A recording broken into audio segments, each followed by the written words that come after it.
Saludos con todos. Vamos a iniciar con el primer tema relacionado con el curso de formación de formadores.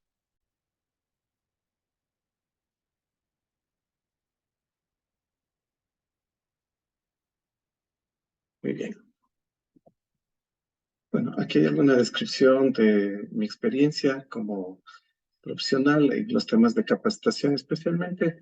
Lo vamos a pasar, ustedes podrían revisarlo si en algún momento consideran necesario hacerlo. En cuanto a la base conceptual, vamos a revisar qué es el aprendizaje, la comunicación, la participación y la importancia del manejo del tiempo. En cuanto al aprendizaje y los sentidos, es muy importante esta habilidad que nosotros debemos conocer, ya que depende del tipo de capacitación que vamos a realizar. De ahí se dice que en cuanto a los sentidos, el aprendizaje ingresa 1% a través del gusto, 1.5 a través del tacto, 3.5 a través del olfato, 11% a través de la audición y 83% a través de la visión. Eso explica por qué muchos de los roles de las redes sociales han tenido tanto éxito desde que existieron. En cuanto a la retención, que es un aspecto muy importante en el proceso de aprendizaje, retenemos el 10% de lo que leemos, el 20% de lo que escuchamos, el 30% de lo que vemos, el 50% de lo que vemos y escuchamos, 70% de lo que decimos y discutimos y el 90% de lo que decimos y realizamos. Es una parte muy importante ya que nos permite validar cuál sería el mejor método de aprendizaje que nosotros deberíamos aplicar. En cuanto a la retención y el aprendizaje, ya no solo es importante la forma, sino que retenemos en el transcurso del tiempo. Y es así que se dice, o existe una norma que se ha visto que pasa en 3 horas y en 3 días. La modalidad verbal en 3 horas permite una retención de un 70% y en 3 días apenas del 10% de lo que escuchamos bajo diferentes formas. En la parte visual, en 3 horas un 72% y en 3 días un 20%. Y cuando existe esa conexión entre lo visual y lo verbal, un 85% en 3 horas y una retención de un 65% en 3 días. Esto está relacionado a su vez con las leyes del aprendizaje. Y así tenemos algunas. La ley lógica, todo tiene su razón de ser. Nosotros no podemos cuestionar a las personas por las inquietudes que tengan. Al contrario, debemos aplicar o buscar cuál sería lo común que hace que una ley pueda ser aplicada. Hay una ley estructural, toda idea pertenece a un conjunto bien estructurado.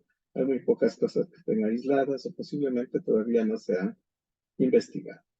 La ley del efecto, aplicada en lo que estamos viendo ahora, la gente tiende a repetir y a conservar aquellas respuestas que les son agradables y satisfactorias. Esto puede ser también una especie de engaño en el proceso de aprendizaje, pero si nosotros lo utilizamos de la mejor manera, las personas van a tener un aprendizaje significativo. Tenemos la ley de la primicia, las primeras impresiones son las más duraderas. Este es un aspecto muy importante.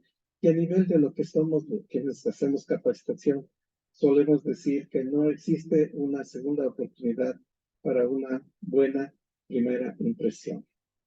Por tanto, debemos cuidar mucho las formas, las actividades que hacemos, y no solamente dentro del aula, sino también fuera del aula. Tenemos la ley del ejercicio. Cuanto más se repite un acto, más rápido generaremos hábitos, y la idea de los cursos, dada la connotación que tienen, es procurar que las personas desarrollen hábitos respecto al proceso de aprendizaje que están haciendo. Tenemos la ley del uso constante, esto es que una habilidad no practicada, un conocimiento no usado se perderá o se olvidará. De ahí que debemos mantener ese esfuerzo dentro del aula para que las personas estén orientadas de la mejor manera. Y tenemos la ley de la intensidad, que es una experiencia vivida, dramática o estimulante. Es más probable que se recuerde de una experiencia rutinaria y aburrida, y ese sería el rol. ¿De qué manera hacemos que lo que nosotros vamos a tratar se convierta en un hecho importante, que se convierta en un hecho trascendental y que sea recordado por las personas y por nuestro entorno? Pero para esto, a su vez, nosotros necesitamos entender que la comunicación tiene varios elementos. Básicamente tiene una fuente, tiene un mensaje, tiene un medio y tiene un receptor. Y es importante analizar porque nosotros nos convertimos en la fuente como facilitadores, pero debemos tener un contenido y ese contenido debe estar organizado y sistematizado. Y en cuanto a los medios, estos pueden ser individuales, grupales, colectivos, ya los vamos a ver más adelante. Y debemos tomar en cuenta que el receptor es el participante y lo importante no es lo que nosotros decimos como facilitadores, sino lo que al final entiende el participante o el receptor del mensaje o del contenido que nosotros hemos dado. Ahí la importancia de este proceso y de este curso como tal. Ahora, la comunicación es una herramienta que debe emplearse de la mejor manera. Y ustedes pueden ver ahí en la lámina, en la información, que no sabemos qué es lo que las personas están dialogando, pero estas generan, ¿sí?, tanto un lenguaje formal, verbal, como un lenguaje, en este caso, no convencional, o un lenguaje simbólico, o un lenguaje de gestos. Entonces, de ahí podemos nosotros indicar que existe comunicación cuando una persona influye en el comportamiento de otra, incluso sin hablar. Lo verdadero, por tanto, no es lo que dice el facilitador, sino lo que entiende el participante, como ya lo hemos dicho. Cada comunicación implica aspectos tanto de contenido como de relación. Es decir, no solamente importa lo que he dicho, sino a quién llega y qué piensa esa persona de nosotros o del contenido. A veces hay molestias en los cursos porque se dice determinado tipo de aspectos o algún otro participante hace algún comentario, ¿ya? Pero debemos entender o ser mediadores en esos procesos más que asumir un bando como otro. Nadie puede aprender nada nuevo si no puede captar conocimientos con placer y de manera voluntaria. Creo que esto complementa lo que hemos venido diciendo, y el poder que esperamos de los participantes es tan grande que puede condicionar el propio comportamiento de las personas. Ahí hay un dicho muy importante que dice que cuando una persona enseña, aprenden dos. Este es un proceso también en el que nosotros siempre estamos aprendiendo y nutriéndonos de lo que las demás personas digan, expresen respecto a los contenidos que nosotros estamos dando. Ustedes verán la importancia de la voz en el proceso comunicacional, ya que este es el medio para transmitir el mensaje al grupo. Correctamente usada, constituye un instrumento poderoso. Por ejemplo, la efectividad de la voz, que debe tener subidas y bajadas, de tal manera que las personas no se cansen, o debemos poner énfasis en los contenidos, que es lo que estoy haciendo de manera exagerada en este momento.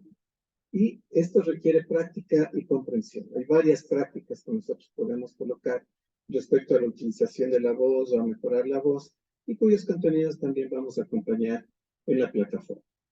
Y algo importante, y por eso yo les recomendaría que grabemos las cosas que estamos haciendo, es que lo que nosotros escuchamos cuando hablamos es muy diferente al sonido que perciben los demás.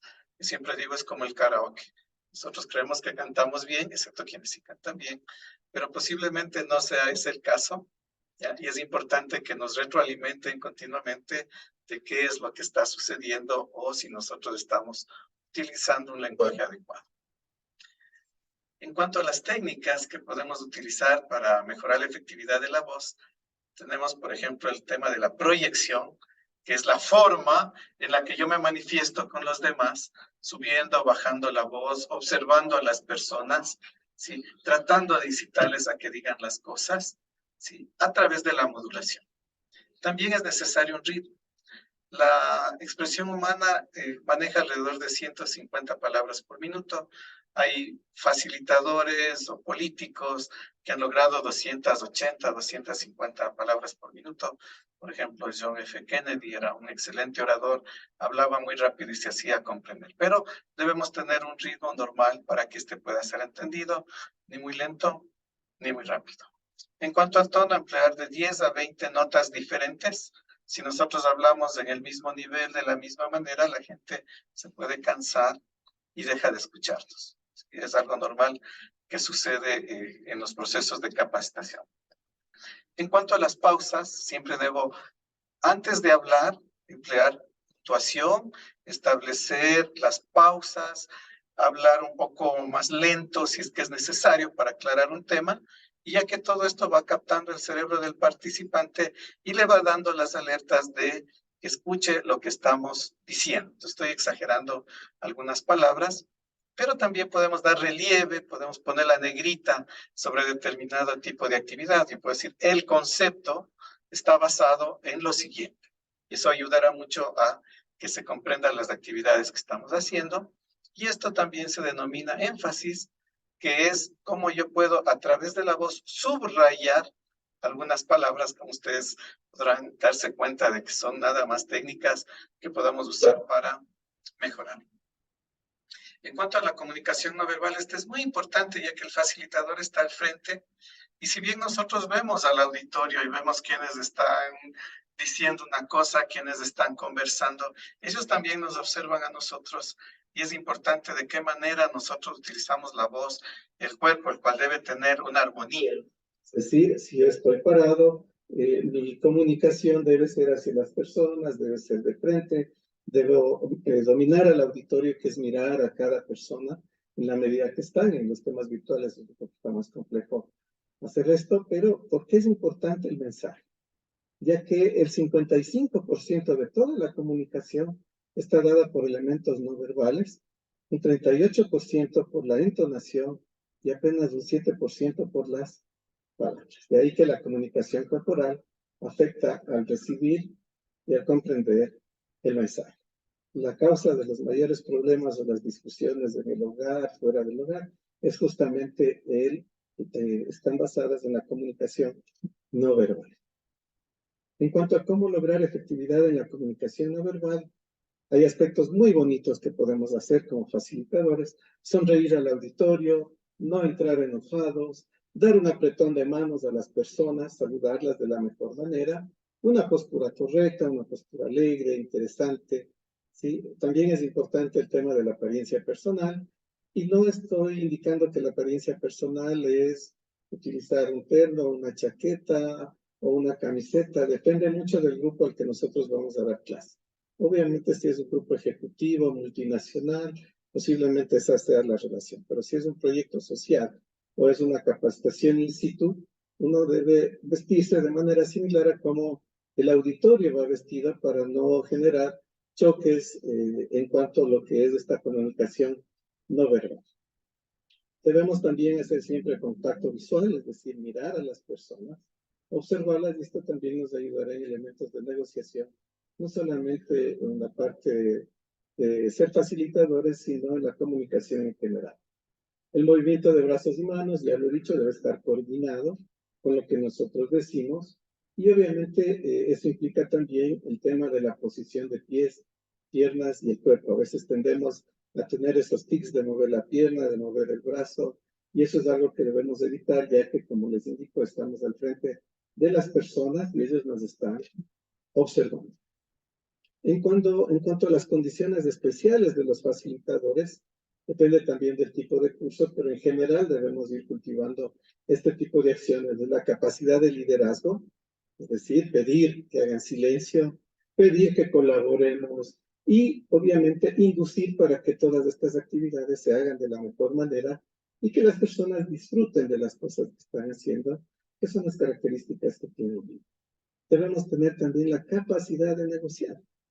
¿Sí? No podemos ser, esto tiene que hacer a tal fecha y ustedes verán cómo se arregla. No. La mayor parte de personas que hacen educación continua vienen de un trabajo, están haciendo un esfuerzo adicional, y para ellos es muy importante también el aprender, y si hemos tenido la suerte de que existe un grupo, de que este grupo quiera aprender determinado tipo de contenido, eso ya es un logro. Entonces debemos entender cuál es la situación de las personas para poderla aplicar. También debemos aplicar pensamiento divergente.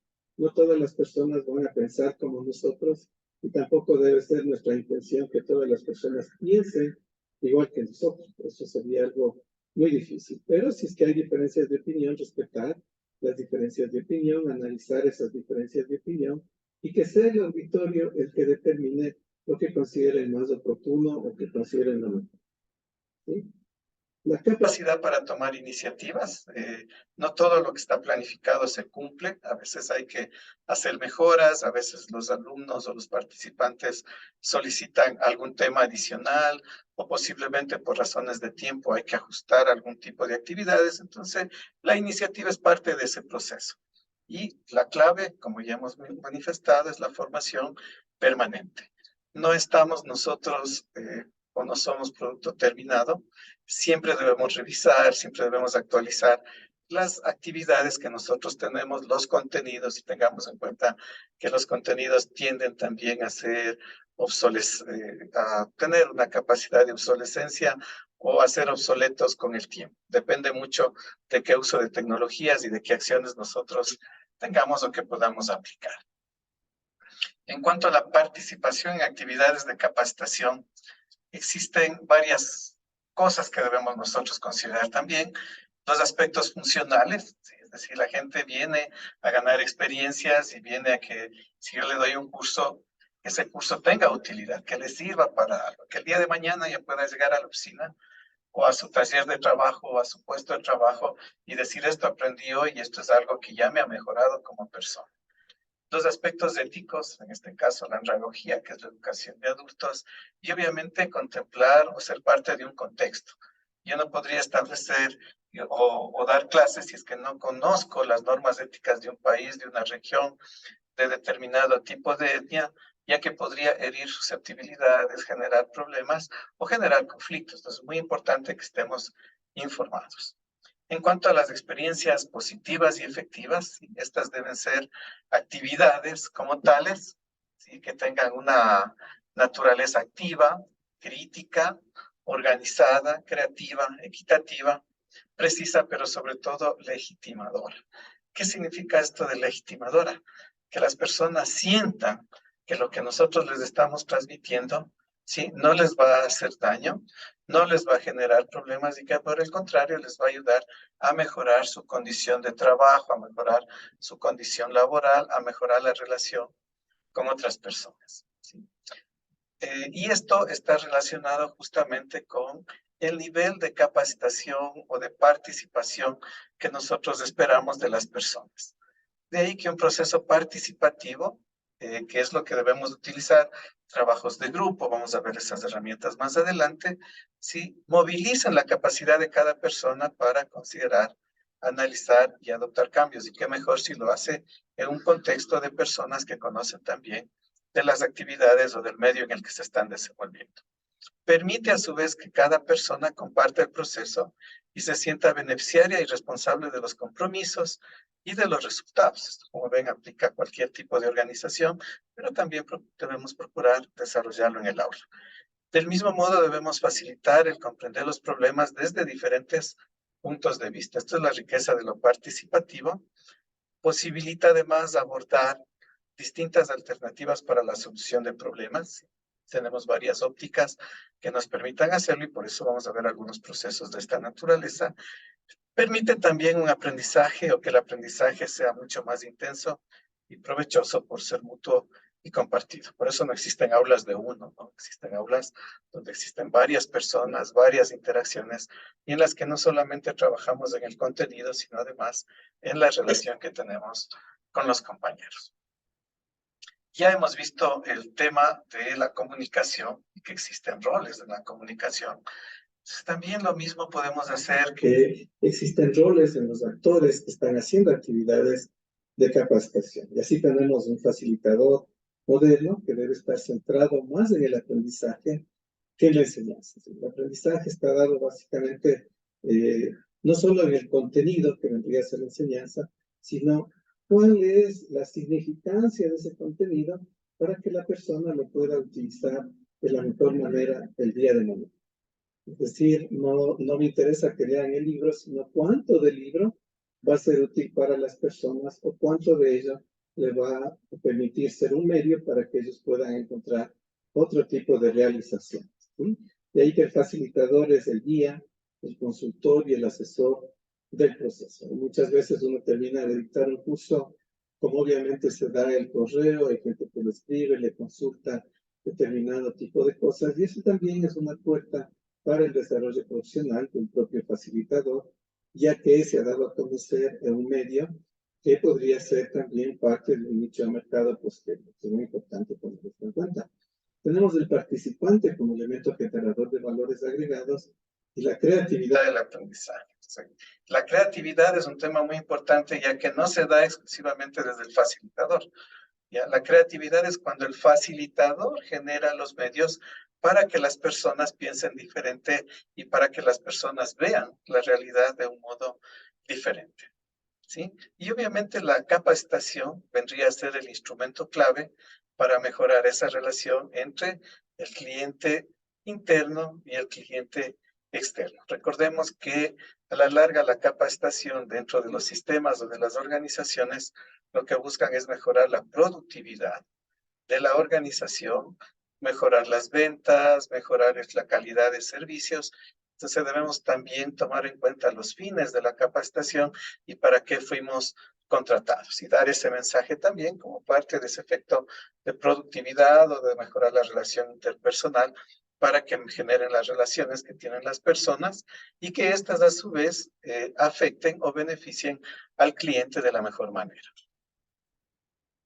En cuanto al manejo del tiempo, siempre es importante aplicar la regla de Pareto, es decir, que el 20% del esfuerzo genere el 80% de los resultados. La mayor parte de procesos de educación continua son cortos, pero deben ser de una memoria que genere en el participante una recordación bastante grande y bastante grande. Eso depende de los contenidos y la forma en la que nosotros podamos trabajar y aplicar esos contenidos en actividades que sean significativas. Para ayudarnos a entender este proceso del manejo del tiempo, existe el principio de Eisenhower, ¿sí? Entonces ustedes tienen aquí una gráfica XY en la que tenemos en la parte de las X menor urgencia, mayor urgencia, en la de las Y menor importancia, mayor importancia.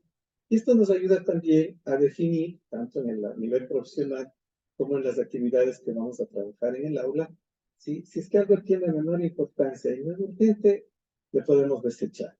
Si es que algo tiene mucha urgencia, pero no es muy importante, podemos delegar. Si es que algo es muy importante y tiene mucha urgencia, es algo que debemos hacerlo ya. En el laboratorio, en el taller, en la capacitación, esto es una decisión que vamos tomando a cada momento los facilitadores, ¿ya? Y en la última, si es que algo es muy importante, pero no es tan urgente, debemos planificar. Entonces, este principio nos ayuda mucho a entender qué es lo que las personas desean de la capacitación y de qué manera también están desarrollando sus actividades a nivel de la organización o de la empresa. Con eso estamos terminando esta primera unidad. Espero que sea de su provecho. Hay un proceso de evaluación también, que lo vamos a colocar solamente para establecer el nivel de contenido y el nivel de aprendizaje. Ustedes lo pueden ir desarrollando. Muy bien.